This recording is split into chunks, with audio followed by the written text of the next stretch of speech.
అలాగే అమ్మ, ఈ సంవత్సరంలో కుంభరాశి వారికి ఎలా ఉండబోతుంది, వాళ్ళు చేసుకోవాల్సిన పరిహారాలు ఏంటి తెలియజేయండి అమ్మ.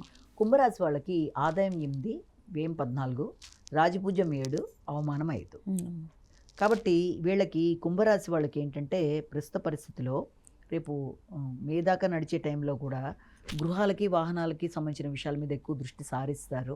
కొనుగోలు చేద్దాం అనుకుంటారు కానీ అది అలా ఆగుతూ రావడం అనేది, దానివల్ల అది ముందుకు వెళ్ళలేక ఖర్చులు మాత్రమే అవుతున్నాయని చెప్పి బాధపడ్డాం, వృత్తిలో ఎక్కువ శ్రమ పడ్డాం, ఆర్థిక విషయాల్లో ఆశించిన బలం లేకపోవడంతో బాధపడ్డా. వన్స్ మే దాటిన తర్వాత మాత్రం వీళ్ళకి ఆలోచనలు చాలా చక్కగా ఉంటాయి, చక్కగా ఫలిస్తాయి. ఆర్థిక సంబంధమైన విషయాల్లో కూడా వీళ్ళు కొన్ని నిర్ణయాలు తీసుకుంటూ ముందుకు వెళ్ళడానికి చేసే ప్రయత్నాలు అనుకూలంగా ఉంటాయి. ముఖ్యంగా రావాల్సిన లాభాలు లేట్ అయినా వస్తాయి. అది కుటుంబ విషయాల్లో ఒకటి, తర్వాత ఆర్థిక సంబంధమైన విషయాలు, ఈ రెండింటి యొక్క విషయాల్లో ఇతరుల అపార్థాలు గురి కాకుండా జాగ్రత్త. అంటే కుటుంబ వ్యక్తులతోనే వీళ్ళు ఆర్థిక సంబంధమైన వ్యవహారాల విషయంలో చుట్టాలతో కానీ ఎవరితోన్నా ప్రవర్తించేటప్పుడు దాన్ని ఇతరులు దాన్ని అపార్థం చేసుకుని ఇబ్బంది పెట్టకుండా వీళ్ళు ఎంతవరకు జాగ్రత్తలు తీసుకుంటూ వీళ్ళు ముందుకు వెళ్ళవలసిన అది ఒకటి ఉంది. వీళ్ళకి ఏలినాటి శని ప్రభావం ఇంకా ఉంది కాబట్టి ఈ యొక్క కుంభరాశి వాళ్ళకి ముఖ్యంగా ఆర్థిక, తర్వాత మాటలు, ఆర్థిక విషయాలు, కుటుంబ విషయాలు, వీటన్నిటిలో కూడా ప్రతి పనులు వాయిదాలు పడడం కానీ, సమస్యాత్మకంగా ఉండడం కానీ, ఇలాంటి వాటికి ఆస్కారం ఉన్నట్టుగా ఉన్నప్పటికీ కూడా ఎలాగైనా సరే అటు గృహ నిర్మాణం విషయంలో కానీ, లేకపోతే గృహాలని మారుదాం అనుకున్న విషయాల్లో కానీ, విద్యా సంబంధమైన విషయాలు కానీ అవి వాళ్ళకి అనుకూలంగానే ఉన్నాయి.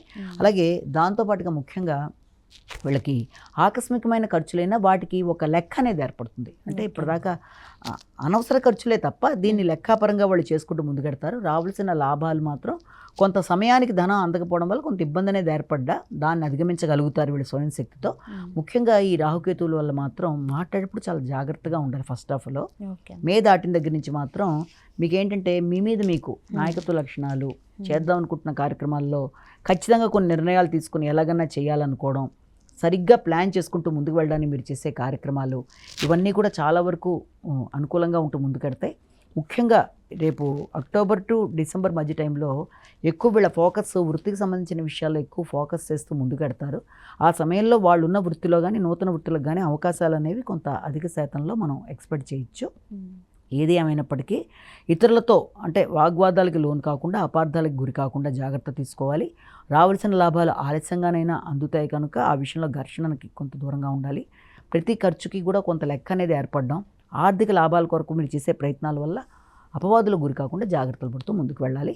ముఖ్యంగా ఈ కుంభరాశి వాళ్ళు చేయవలసిన కార్యక్రమాల్లో ఇంకా ఏలినాటి శని యొక్క ప్రభావం ఉంది కాబట్టి శనికి సంబంధించిన దోష పరిహారాలు చేసుకుంటూ, హనుమాన్ చాలీసా ఒకటి చేసుకుంటూ, అలాగే దీంతో పాటుగా పనులు వాయిదా పడుతూ ఇబ్బందులు పడుతూ ఇలాంటివన్నీ బట్టి కోణస్థ పింగళ అని శనికి సంబంధించిన శ్లోకాలను కూడా పరిహారంలో చేసుకుంటూ ముందుకు వెళ్ళినట్లయితే చాలా వరకు అంటే లాస్ట్లో వచ్చేస్తుంది కాబట్టి దీన్ని అధిగమించడం అనేది వాళ్ళకి పెద్ద కష్టమేమీ కాదు. ఓకే అమ్మ, కుంభరాశి ఫలితాలు, వాళ్ళు చేసుకోవాల్సిన పరిహారాల గురించి చాలా చక్కగా వివరించినందుకు ధన్యవాదాలమ్మ.